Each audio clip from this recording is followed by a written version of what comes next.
Hello, and welcome to the Everyday Heroine Show, the comfortable place to talk about women's leadership. Today, I am here with Anubha Maithani as we discuss data driven dreams from small town girl to high tech superheroine. Hi, Anubha. Hi, Maria. Anubha is a true small town girl with big dreams. With 10 years of experience as a data analyst, she has a talent for turning complex data sets into actionable insights that help businesses make informed decisions. Anubha is passionate about empowering businesses through the use of data storytelling and has a natural knack for transforming data into meaningful stories. Anubha is the founder of the Connecting Mothers in Tech group on LinkedIn. We are here to talk about women's leadership and data driven dreams. But before we do that, my name is Maria Kauffman, and today I'm drinking vitamin water. What are you drinking, Anubha? Well, actually, I'm having a cup of tea today. It's a delicious blend of black tea and aromatic spices with a hint of ginger and cinnamon. I love Ooh, it. nice. Show us the mug. That's my mug.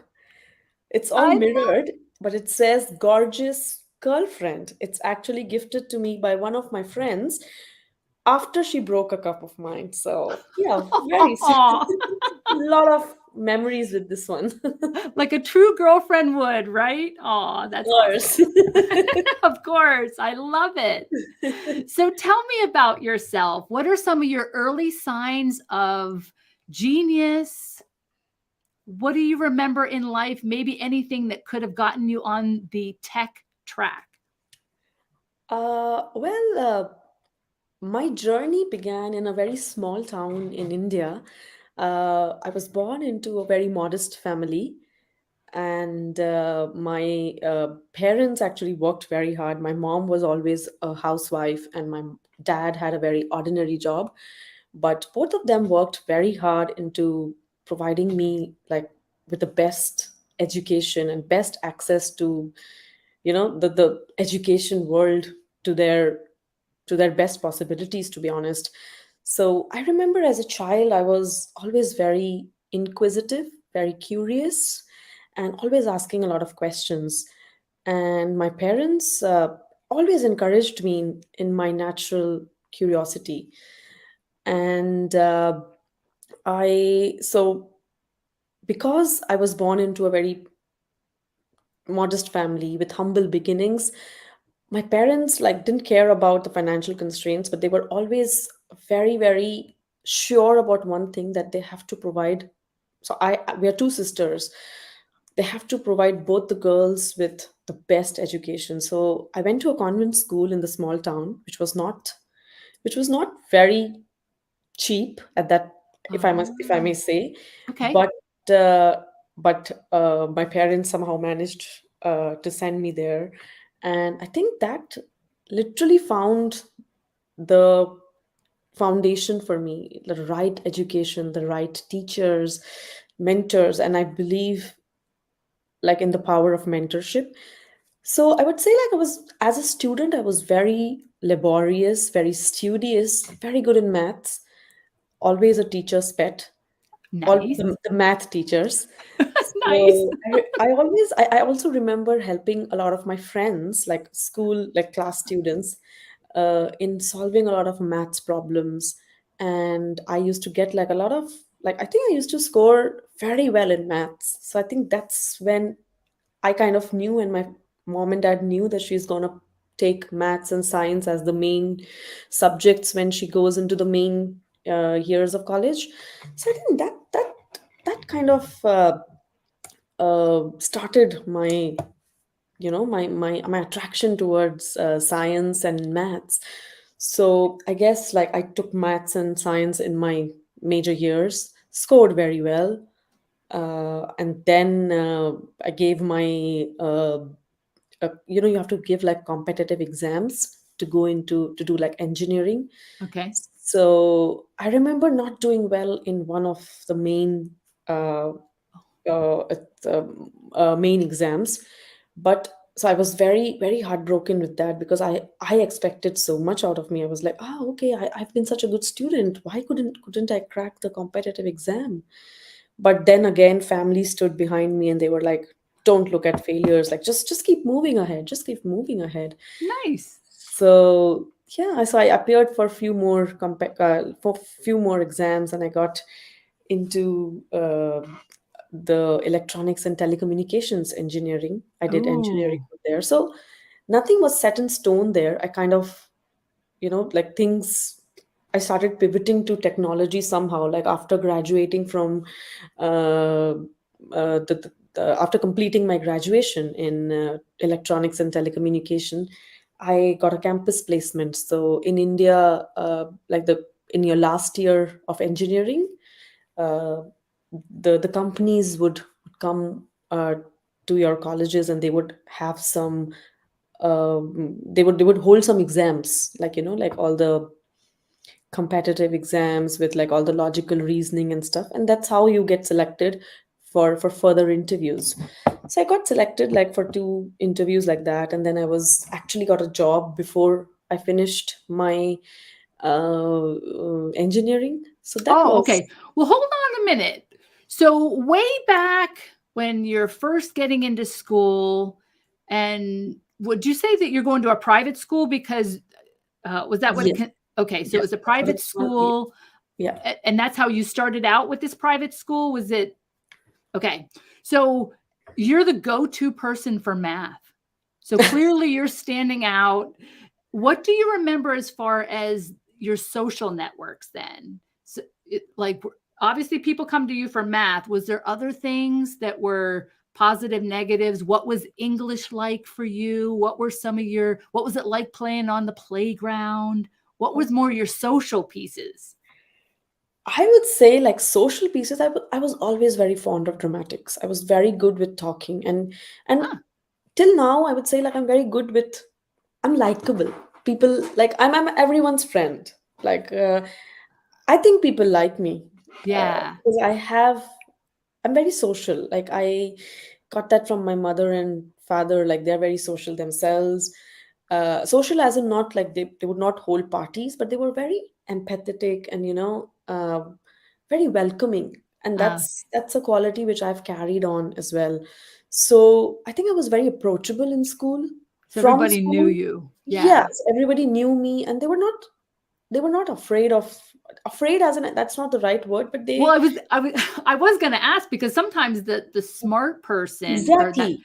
is intimidating. Exactly, yeah. But that was not me. That's why people never knew I was smart because I was so Ah, good at oh, you were just generous. I was generous, and I know that like people who are very smart, that sometimes, I think like the genius people, maybe I've heard like a lot of genius people, they have this, they're a little introvert, Yeah, they're but not as approachable. they're not approachable. But I was not a genius, but I was good at math and I Yeah, was very approachable. So yeah, people like a lot of friends and even teachers would find that quality in me, that okay, we have to make her a monitor. Like she's very good.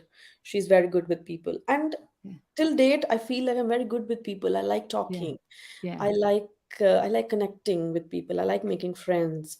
yeah. So, and I Is was your very good with drama. is your sister older or younger?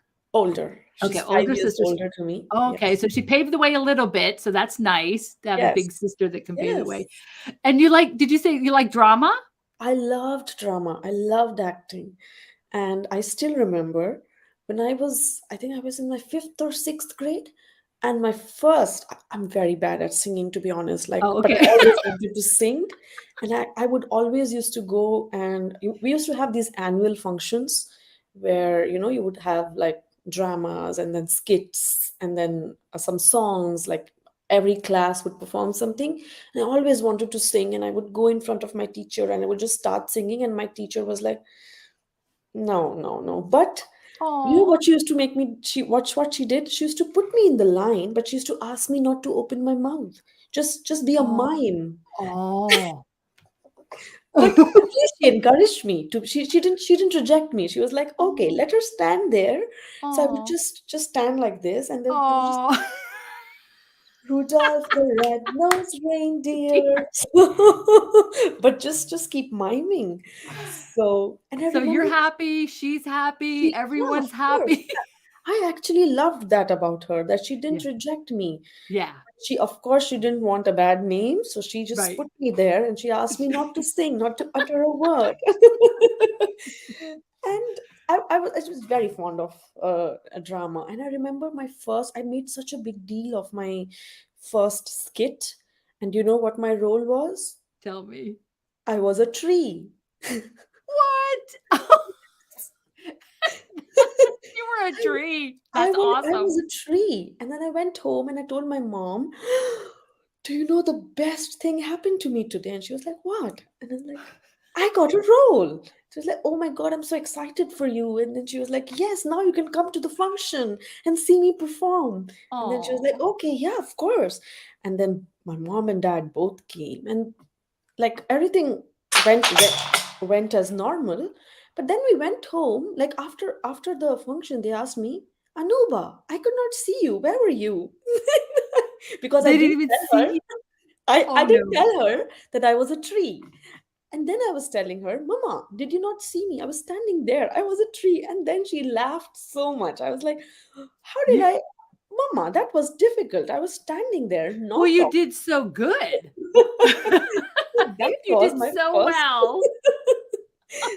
So, yeah, that was my first role. I was a tree. That's pretty cool. So, Well, yeah, you're a lot of, developing those skills to have stage presence, yeah. and you're definitely not uncomfortable getting in front of a large audience. No, That's definitely not. I used to take part in a lot of elocutions, like poetry competitions as well. And I used to, oh, yeah, yeah, really? yeah. I remember Wow. one of my best poetries was If I Were the Prime Minister of India. So I Oh, recited that on the stage and I did very well actually. And wow. became very famous in the school, and everyone would just come whenever they used to see me, they used to just, hello, Prime Minister. So I remember that. Oh, I remember that. So I think at one point of time, because of that, I also wanted to go into politics. I remember that very well. Yeah. oh, very impressionable. That's so cool. Well, I do feel that, I love to hear these parts of the stories because I do think it speaks to some of those early foundations that are laying its way to some future success. So those are the early years. What do you remember, either positive or negative? Was there anything about school that you didn't like? Didn't like. I loved school. I Oh, absolutely loved school. I didn't like sports, uh, if I can say that. But I regret that so much, oh, that I was so studious and so nerdy that I think I got selected in one of the basketball groups. But I went to my teacher and I told, I don't want to come for the practice because I'm gonna miss my school periods. Like I'm just gonna miss my school lectures. I don't want to do that. wow. And I regret that a lot. Yeah. Uh, You yeah, yeah, I do could regret have that. had a little bit more fun, maybe. Or, yeah, it's like Exactly. I was a little, so much. yeah, that would have been even better. But like, I don't particularly dislike anything about school, to be honest. But Cool. maybe towards the end, I just didn't. Uh, no, no, no. I loved school. I Yeah. absolutely loved school. So you were telling us earlier about some of the exams. It sounds like, was that more high school? Like as you're getting into high school, was there a clear decision that you had to make to put you towards college and or a career? When did things start to form for you and how did they form in high school? In high school, so as I say, like in India, we have, like, the 10th grade is like, um, the the formation here. That's like the end. That's like the you entering adulthood. So You're getting yeah, real. getting shit is getting real. Sorry, but That's real. yeah, that's like that. We used to dread the 10th standard. It's like, oh my God, like from the first standard, all the Indian parents, they actually prepare you for the 10th standard. Things have become Oh, very good, oh, less pressurized, but my parents never pressurized me because I was always good in studies. But like, uh, so I did very well in my 10th. So after 10th, then you have to, like your 11th and your 12th year is when you choose your subjects. Okay. So if you have done well in your 10th class, you can go for maths or science and then biology. So I got my major, I did my major in science and math and physics. So I was good with it. Oh, And wow. after your 12th, that's when you go into college. Okay. That's when you do your graduation or your bachelor's, if I may say. Okay. So there are many ways of getting into the good colleges. But so these are all the competitive exams, like where like they'll be held on the national level, where everyone is gonna, write those exams and they have to score well, and then you pretty much like SATs, if I could say. Yeah. Well, you So mentioned physics, so you were studying physics in the high school years. yes, yes, Oh, wow. physics, chemistry, and then maths. Wow. So Okay. at one, actually, I remember, I think I did very well in my first year of choosing the subjects. And I do remember taking biology as well. Right. So I, because biology had to be taken like separately if you want to be, if you go into like, if you want to go into the medical Okay. line. So at one Oh, point of time, I think I became very over ambitious, where I was like, I think I can handle all four, bring it on, yeah. yes. Bring it on. But I think that was not the right choice. Huh. Cool. Biology in itself is very diff- I was not made for medical. Yeah. But no, I remember taking that for my major as well. So Cool. that like started preparing for the competitive exams during those years as well. So once I gave those exams, I got like a fairly good ranking in them. So, and I wanted to stay local as well. So Ah, I I made it into a good engineering college. So I was very happy with it. yeah. I was, I think, one of the in my whole family, I was the first woman engineer. I was gonna ask, and what was that like as far as did you have other girlfriends also running in that track? Was there a interesting ratio with the number of women that were going with you, or what did that look like? In fairness, the numbers looked very good. Like I had a lot of friends. I had a lot of Oh, friends cool. because I studied in a only girls school. So I had my own group of friends, and everyone did very well. Like most of my friends were with me on my journey to engineering as well. So very good, to be honest. Like all of them did very, very good. I had a good, friendly support and a social network as well. So It's it very was helpful, I'm very sure, in helpful, many very, very. ways, not only in studies, but I imagine Yeah, just in life. of course, yeah, yeah. Yeah, cool. So then, anything notable in college? How did you get into data, and how did you become and follow the track once you're inside the college years? I think the attraction towards data was from the start. Like I would do like a lot of research. I would, Mm, I'm a facts person. Like I want facts. Like even when I have to buy like a simple shoe, I would do like a lot of research. I would do like, okay, what why should I get this shoe? So I think that exploration, that digging into the data started from early on, and then kind of convincing my parents to get something for me. So I had to like back it up with a lot of data. I think that started from there. Like, okay, why do you want to get this? I want to get this because I think, like, all those kind of that's how you sold conversations. them. Exactly. So that, I think those conversations with them kind of helped me to, kind of shaped me into who Yeah, I am today. Like how I love talking to people, how I love like telling stories, how I like to back up my stories with good information, good facts. So it all came. from these little experiences, which somehow kind of, made me the way I am today. Yeah, very organic, right? Very Yeah. natural. Yeah, neat. Cool. So once you're in college, was there a particular company that you wanted to work for, or how were your dreams and your goals being formed during the college years? During the college years, yes, I wanted to like work for Google, Facebook, but that didn't happen for me. Like it was not that easy. Like India is very competitive, and from a very small town, and was I was from a good college, but then at that point of time, it was like whichever companies were coming, I had to like apply for all of them.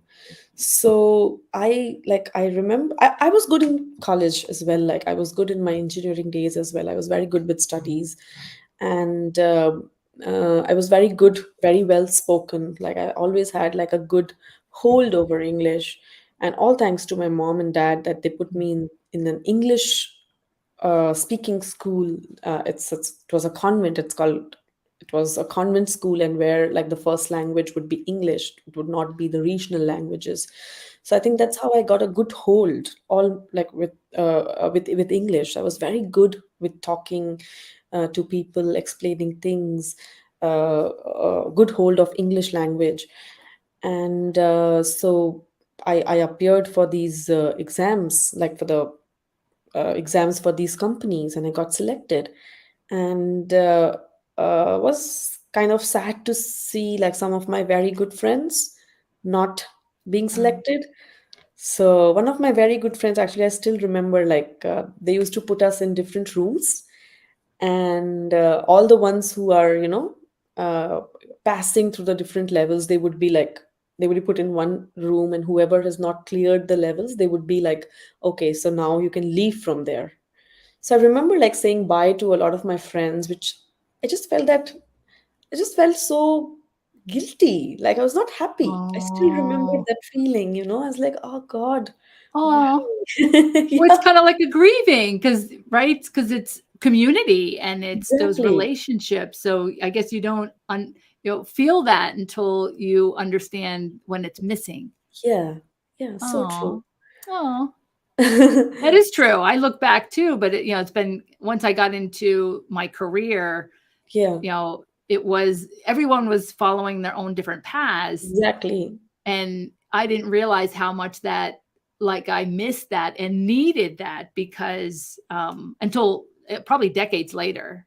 I just got busy with work and Yeah, didn't realize, oh my gosh, I no longer have my friends with me. yeah, So I kind of went into a survival mode. exactly. Yeah, same. Yeah, So, but sisterhood and women and being in that support, even whenever you're working and you're not yeah, necessarily with other women, is so so important. so important. Yeah. Yeah. So very Oh, strange feeling. It's so strange that I can still feel that, that moment. That it's so yeah. clear in front of me. But yeah, Oh, like, yeah.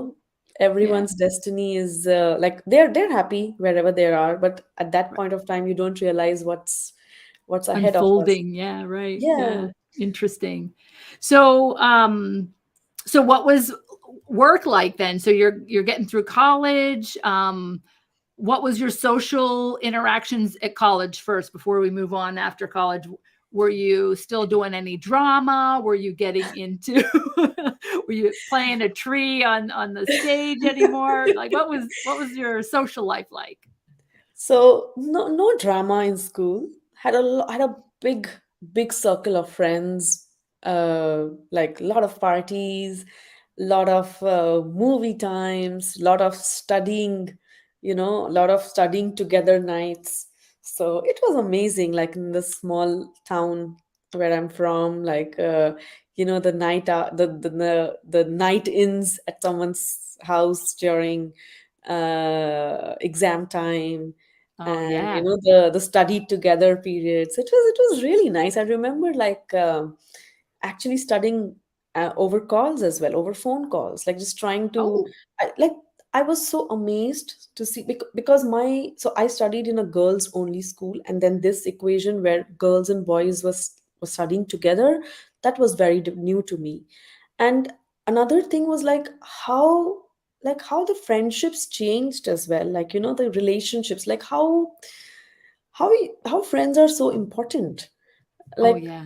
there were I made friends who did not care about themselves, but if I, like, at that point of time, it was like our main hurdles was clearing exams because there was so much pressure. Oh yeah. But they made sure, like, they helped me to understand things. Oh. Yeah, like I learned to maintain relationships, or to say, like, to be a good friend during my college days, I would say. Like, I learned a lot from my friends in the college, like how to be there for someone, like, before, like, So how to you're learning how to be there for other people because people were there for for you. me. Yeah, yeah. Ah, right. It's interesting, isn't it? Very Oh, interesting. So I like we had, like, I made like a, even like, another family, an extended family in my school, in my college days. So very, very fond memories from engineering days, to be honest. Like, I was local. I was ah, staying at home, and I used to travel. I remember, like, my friends used to come and pick me up. We used to go to school, we used to go to college, and it was just like, just it was very good, like sharing lunches, and just studying together, working hard, crying over failures, oh, helping each other scale through failures. So mentoring each other, being like the guru, the unpaid gurus, and the right.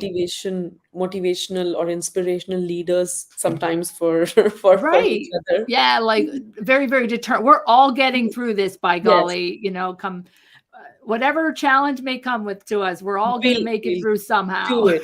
We're Yes, doing it together. Better together than apart, right? And sometimes exactly. only together. Yeah. Awesome. Yeah, like in my college as well, like, I lost my dad when I was studying Oh, engineering. And oh, that happened at a time where, in my final year, it was my last exam in engineering, my yeah. final exam, just a day before my final exam. It was very unexpected. And Oh, I was just like, the support from my friends, oh, to get you just through. to get me through this difficult time. And to this date, I don't know how I managed to pass Oh, that exam. oh, I Because just got a chip.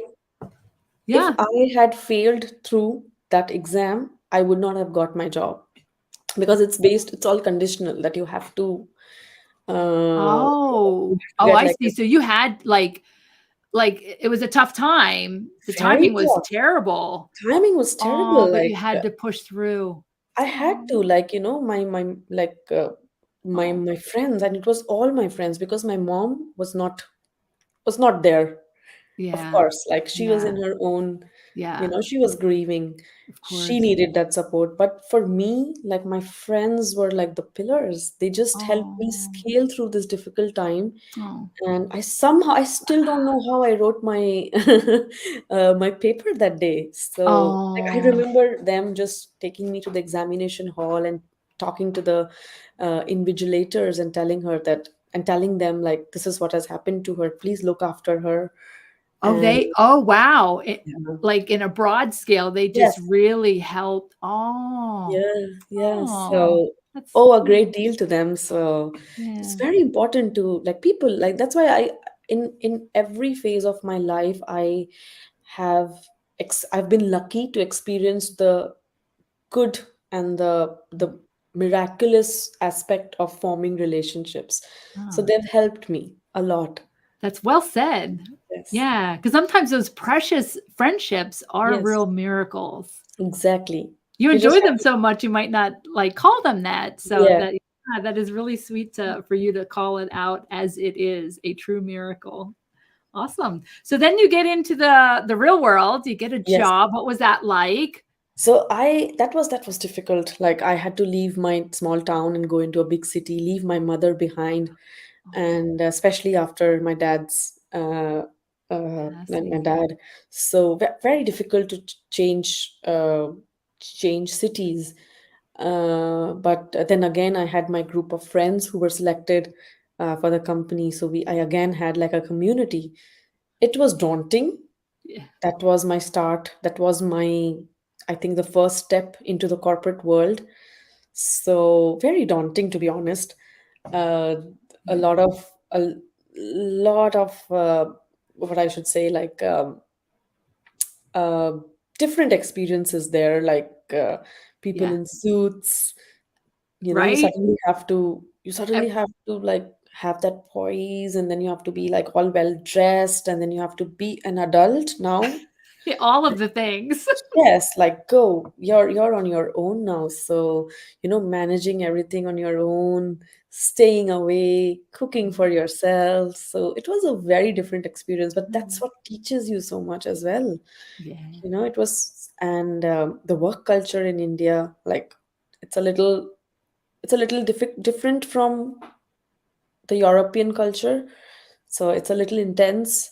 Ah. So I don't remember coming home before 9 o'clock. It, Oh, very, very driven. Very, very very. driven, very Ah, driven. Like people are very driven there because mm. obviously there are so many talented people who are waiting to get that job that you have to outperform. Wow, that is a Yeah. lot of pressure. Yeah, Indians are like, I would say, like as a group, we are very hardworking Yeah. because we've seen the worst. Yeah. We Right? know if we don't work hard, there are 10 people who are waiting to grab that opportunity. So we know Right. how to work hard and we don't shy away from there. But that's why, like, Mm. saying that at that point of time, I did not feel like I was working very hard because Oh, everyone was doing the same, it was just the way it was. the way it was. Yeah. So, yeah, Mm. so I stayed in my company, my first company, for uh, 2.5 years. And I would have never, ever thought that I would leave India and I would come, that like studying abroad, like it seemed like an impossible dream for me, given our family constraints, like financial constraints. And I was earning, but it was not enough for me to, to sustain uh, a degree abroad. So, like, even the thought of pursuing higher education in a foreign country, just it was an unattainable goal. To date, I don't know how I have landed here. Like, I would, Ah, yeah, really? It's kind of like a blur.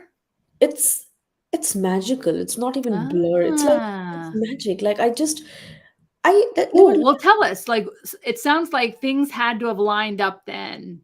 yeah, so So, any anecdotes that you can share? Like, something must have stood out. I think I I I remember How did it happen? I remember, like, I like now again, like it wasn't like there was no one going abroad. There were a lot of people going abroad for studies, but then in my head it was like they are rich, they can afford that. But I Other remember oh, so having oh, and those are other people, not other me. people, other not me. Yeah. No, that's not Yeah. me. That's not Yeah. me. Like it can never be me. But I remember like sitting with my friend over a recess, like it was a lunch break. I was having lunch with her, and she was just like very tired with the same monotonous life. And she was like, Mm. I really want to go abroad. And then I was like, okay, what are your plans? And she's like, I want to go to US. And I was like, okay. She said, do you want to try? And I was like, no, I can't. I Just can't. I was like, no. Then she was like, come on, she pushed me, and I was like, okay, uh-huh. yeah, if you want me to be there for you, of course, let's like I can help you. Like we Yeah. can we can start preparing for exams together, and I'll Huh. give you that push. No, no bother. Like I'm not losing anything. I'm only like gaining something. It's fine. But I knew at the back of my head, it's not working. It's not gonna happen. But I'll help her. That's so interesting. Right. And so it sounds like a lot of what you were used to, like this reciprocating friendship. You're Yes. going to be there for your girlfriends. You're Yeah. not going to be the one to tell somebody no, but Yeah. there's a little voice inside your head that challenged it for you. I think so. Yeah. Like I think it was a challenge which I took as well. But then we started doing our research. And Oh. then like from US we moved to Australia, like like country wise, like Well, we what did just the research say? What do you mean with the research? so like a lot of research as to what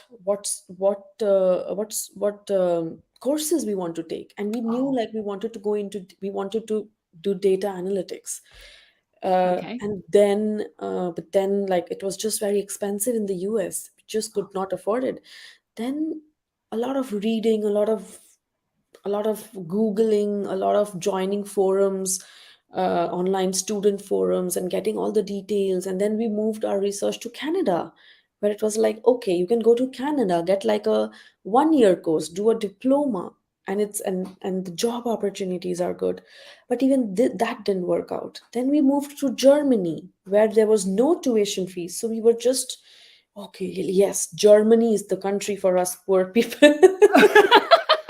Because we there is found it. we found it, because Germany is very good. Like they No tuition offer in Germany. no tuition fee in Germany if you're like a good student, if you can crack their exams. And then we're like, okay, let's try Germany.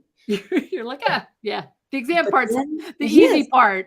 It's the easy. money part's the hard part. Right. We are awesome, we are Yeah. intelligent, we're just not rich. Right. Yeah. Right. You got to use what you have. But Germany didn't happen either, like because there were Oh, language constraints, and we were like, okay, we might have to learn German. But then out of somewhere, there was another girl in the office who had flown to Ireland, and then we had not even heard about Ireland. And then suddenly we moved our search to Ireland. And then we went to like an education consultancy, and then we asked, like, okay, what are the prospects like in Ireland?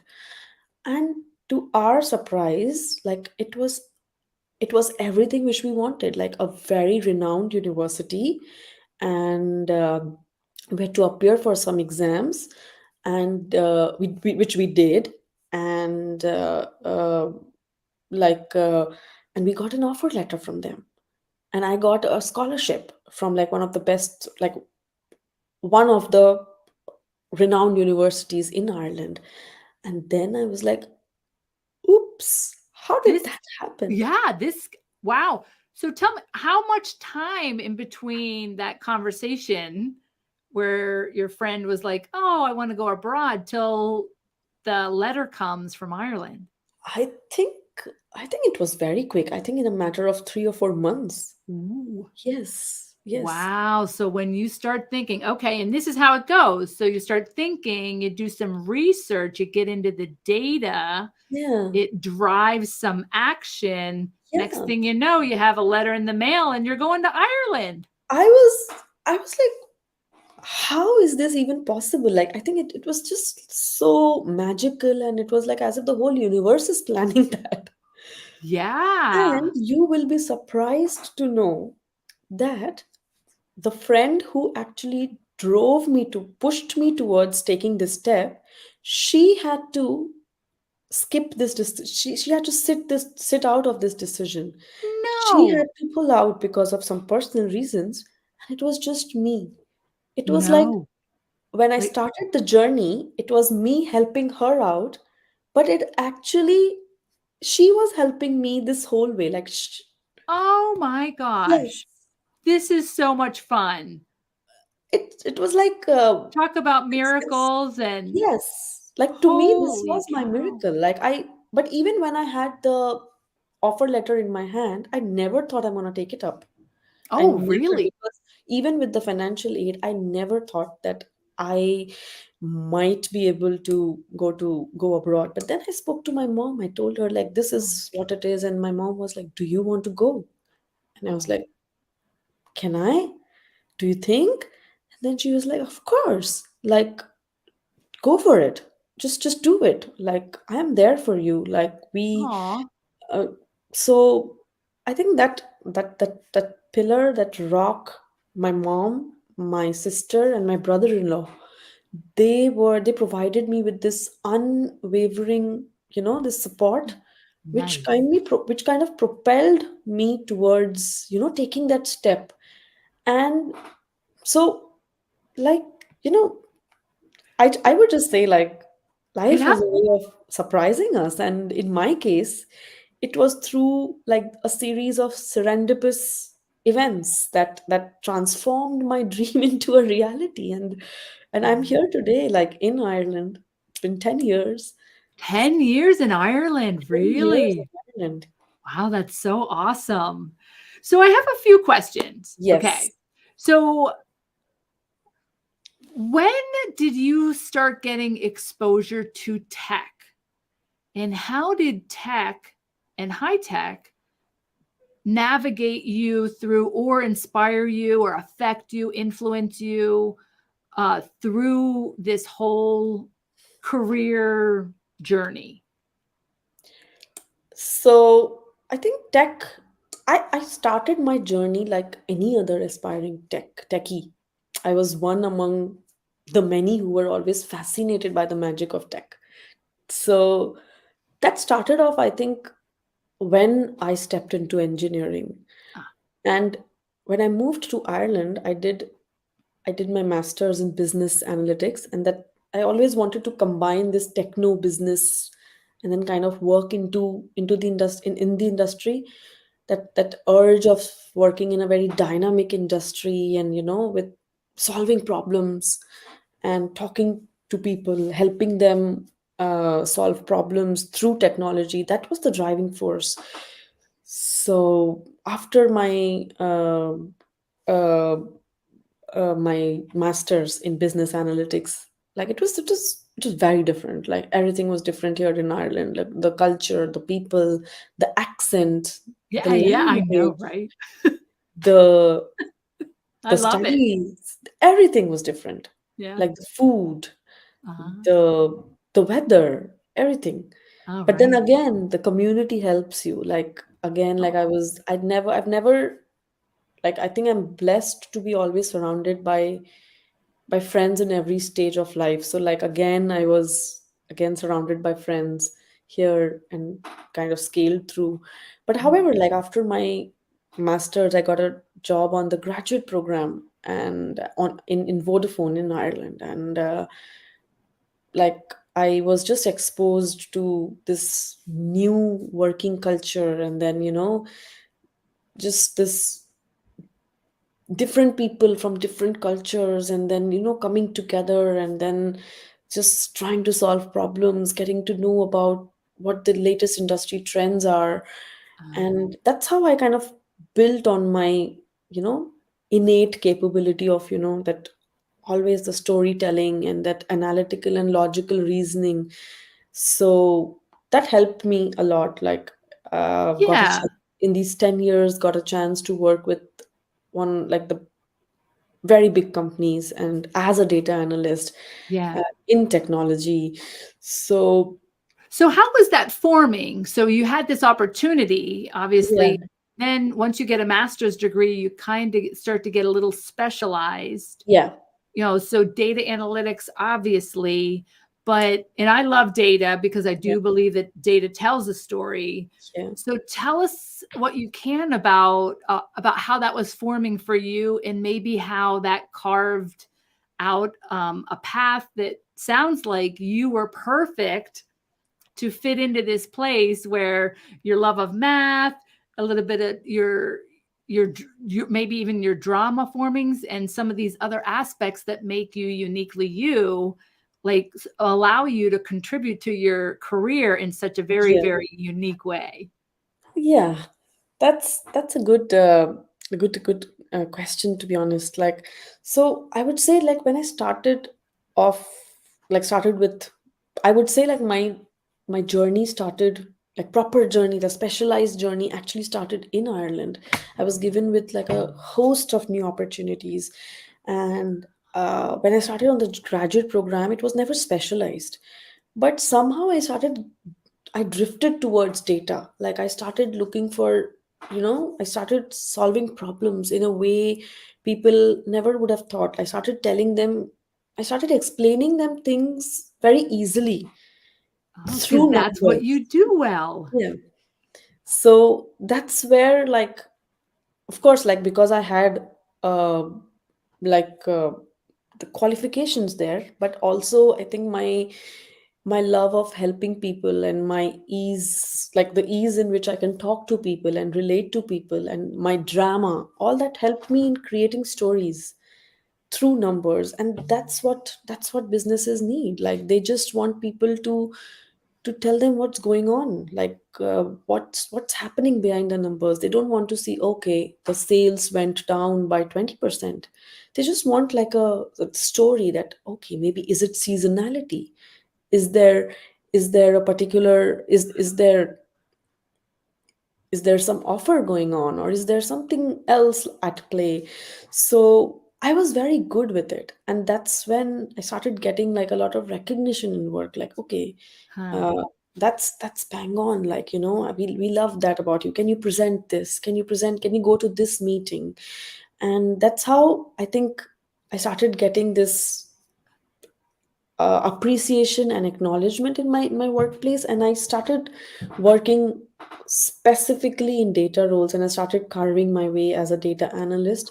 And I love that. Like, one of my favorite parts about being a data analyst is solving complex problems, like for businesses, and providing them with like a lot of insights so that they can make important decisions based on market trends, or like, customer behavior.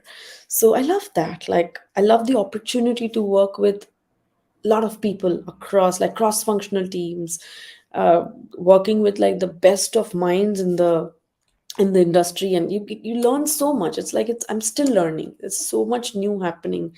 So I love my job. Like, it's just it's something where, if I look back onto my journey, I think all my experiences have helped me to excel in this journey.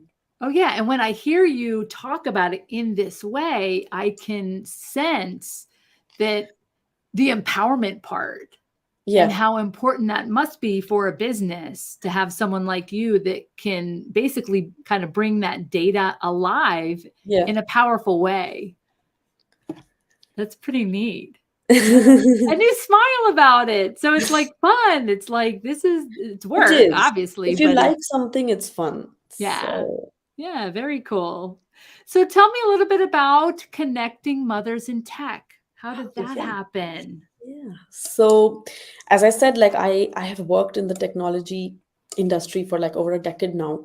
So I can speak to the challenges of what women go through, like, as like the the discrimination and the biases that go along with women, and how, like, what women face in this very, very male dominated industry. I have been lucky enough. I have not experienced any indiscrimination here, but I have, all these challenges, like the underrepresentation, or like, the gender bias, like the feeling of inclusivity.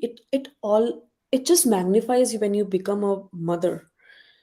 So when I am a working mother myself, so I very well understand like the challenges that come along, and the biases that come along when you return to work after maternity. And I understand how balancing the demands of a career with the responsibility of your growing family, how difficult it is. Yeah. And I know like how isolating it can be for a mother. And for me, that feeling of isolation, it kind of magnified when I came to know, like, my child is sick. Oh, So yeah. suddenly I started, I found myself in this world where I was navigating through a lot of hospital appointments, and then doctor visits, and then this experience of isolation, it just became so daunting for me. At times I felt I was living in two different worlds, Oh, where I wanted like the best for my little one, but I also had to uh, keep up with the demands of the career. oh, yeah. But it just didn't coexist, like balancing family with a sick child, and then a technology career. It Yeah. just didn't coexist. So eventually I had to take a decision where I had to quit my job. So I quit my job last year for like 9 months. I had to attend to my little one. uh, so this quitting of my job also highlights like one of the challenges with which moms face in the workplace. So these experiences, they kind of, you know, they helped me to create this group on LinkedIn where I just wanted to gather all the moms, like, like Mhm. I wanted to help mothers to build like an inclusive network where if they are going through such experiences, they can come together and they can share, they can share What's happening? experiences like Yeah. this. Like this is what's going on. Exactly, like like ultimately my goal is like there shouldn't be any trade-offs or Yeah. sacrifices for mothers to make up. Like we have the same rights to have like a flourishing career while also balancing our families. So I want to make the workplace offer mothers flexibility, more flexibility, and Yeah. help them. Like I want to be an advocate for mothers, and you would be actually surprised to see like there are so many groups for women empowerment, but there are none for mothers. Like, so I want to be the voice. I want in my own little way. Like I want to raise awareness for this issue. Like we need more mothers in the tech industry. But if you see, like we as women and as mothers, we have this innate capability to connect. We have more empathy. We have more emotional intelligence. So I think if we have more leaders, mother leaders, I think the world itself can be like a better place. Like the workplaces can automatically have like better work life balance. So I want to I want to raise awareness on this uh, issue from my own experience. Yes. I can tell you this. I wish I had a group like that during those very difficult Yeah, years. I yeah, was completely by myself. yeah, I didn't have those kind of networks. By that time, like I said, I was far enough into my career that I had lost enough touch yeah, with my college yeah, buddies that life was just different for me. And a lot of it I just kind of kept inside. There was no one, at least for my situation, to talk to. And it's so important just to be heard, just yeah, to be able to share, even if exactly. you can't do anything in the moment, just to have that sisterhood and that network of people, Yes, that somebody else that's like, yeah, I've been there, done that too. Just to have exactly. that empathy, like you said, is Yeah. really powerful and really important. So I thank you so much for all that you're doing. Thank you so much. There's a lot more to do, but small steps. Yeah. So, what can the world look like in the future when we have groups like this, when we have people that do want to make changes and be more inclusive and have a little bit more of a flexibility? Because I believe too that we're starting to grow a really talented pool of women Yeah. mothers, like you said, and we've got like, and they have these awesome skills, not only at work, but outside of work. And don't forget to remind me about some of your latest and greatest social, or some of your cooking and other things that you're into right now. We need to touch base on that quickly. But before we do that, what can the world look like, and where are we going when we can change the way things are relative to how we see them now? Where we are, how the world would look like if there are more mothers with this, like what I am doing, more inclusive, more productive, More hire more mothers, more diverse, more empathetic, Yeah, like more more people, creative. more creative, like and I think like we as mothers and women, we are so adaptable. Like we are so adaptable, and we can multitask as well. Like Yeah. it's not just mothers in technology, mothers in general. Like my mother, she's 73 years old and she can multitask. Like even till today, if I tell her that I'm hungry, she's gonna go and cook food for me like at 11 o'clock in the night. I Oh, want to be a mother like her to my little boy. right. So like I like if we have mothers as leaders, like that's what the workplace and the world will look like, a better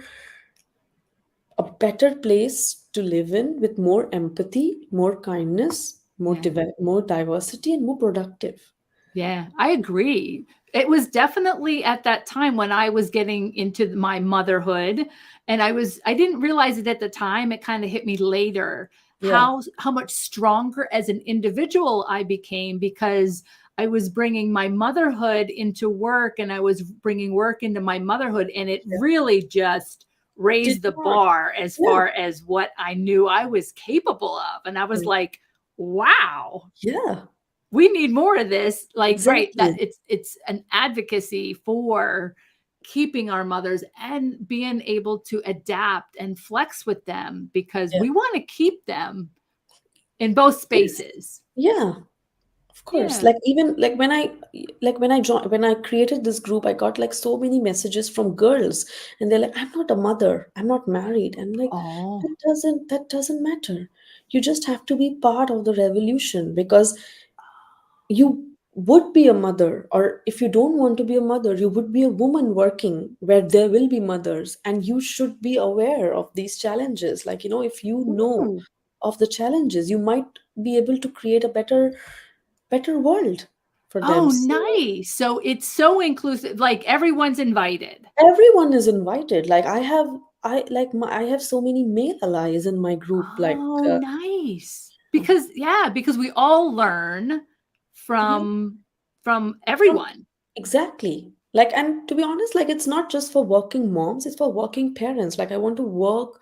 Like even now, the world is changing for good. Like I've seen, like even men are changing. They don't shy away from taking responsibilities. I can say that about my own husband. Like he's he's as he's as there at the foot, like at the front foot as me with my little boy. Of Oh, course, like we are mothers, we are the primary carers, yeah. but Yeah. he's no less. Like he's in India with my little boy at the minute. He's taking care of Oh. everything with him. So Oh. more Wow. flexibility. So Wow. like I just want to create awareness of this issue. Well, I am certainly going to be a part of the group myself. And Yay. certainly it's nice to be able to let others know that the group exists. Thank you, Maria. Yeah. So, what do you do in your spare time? Tell us about your dancing and cooking and whatever you do. What is going on with you? So, spare time that was like before 2 years, before 3 years, before I became my mom. Now, going to the loo is like a bliss for me. Going to the loo alone is a bliss for me. But yes, I absolutely love dancing. I really love dancing. I'm like a proper Bollywood buff, like Hindi Wow. cinema. I love Wow. dancing, and it just. But I can dance only in front of my. Actually, I can dance in front of anyone. I used to. You're I no longer a tree. no longer a tree. And I love cooking as well. So I have a Instagram blog where I share like very quick recipes. And because I'm Indian, you might see some spices and Nice. flavors. So that's what I do in my spare time. That what, or I should say that what I used to do. Cool. And I'm also learning to make charcuterie boards. They kind of I really want to like make like a proper charcuterie board, Indianize it. So I'm working on that, trying to learn the art for laying down a proper, beautiful charcuterie board. So that's what I'm trying to do. I love it. Love it. Well, I'm definitely going to follow you on Instagram too. We Please will certainly be sure to include all the links in the show notes. do. As we wrap things up, Anuba, is there an inspirational quote or anything that you'd like to share with the audience? Yeah, of course. One comes to my mind. That's if you can't do great things, try doing small things in a great way.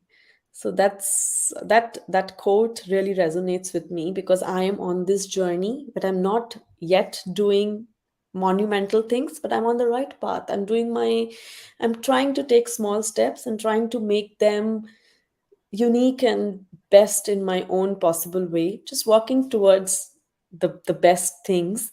So that quote, I'm lacking that quote at this point of time. That I, resonates with me a lot. I think it's rather fitting because you are doing some great things, and all those little baby steps certainly add up. Yes. Thank you so much, Maria. Anuba, thank you so much for being on the show today. My pleasure. My pleasure. Such a lovely chat. The Everyday Heroine is the comfortable place to discuss women's leadership because I am on a mission to help the world discover the truth about what women are capable of. For more conversations about women's leadership, follow me on LinkedIn or subscribe on YouTube. Have a great week. Enjoy your adventures and journey responsibly. Thanks again, Anuba.